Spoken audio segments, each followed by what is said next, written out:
To change the GPS data recording interval on a Garmin Tactix or a Garmin Fenix, press and hold the menu button on the left, and then press the menu button one time to go down at the very bottom of this option menu, and then select with the Start-Stop button, and then go down to Data Recording, which is by default on Smart, and you can change Smart to every second.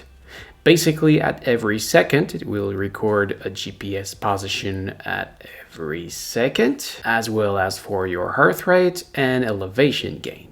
However, if you go on Smart, well, it will be kinda smart, as it says. So if, by example, you're cycling at a constant speed, your heart rate stay at the very same position, it may start to record less data in the watch.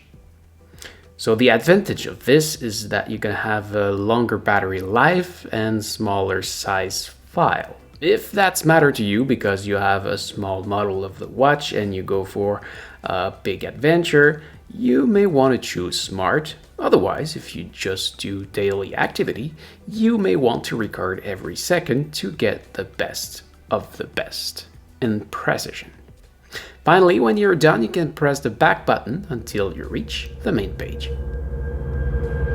So, this is it. Thank you for watching. I hope it helps. If yes, please smash the like button. If you are planning to buy this watch, you can see my link in the description. And don't forget to subscribe to my channel so you can find me back easily next time you need help. If you want to see my other tutorial about this watch, you can see my playlist just right here. And you can also find me on my main channel just right there. Thank you for watching, take care, and see ya.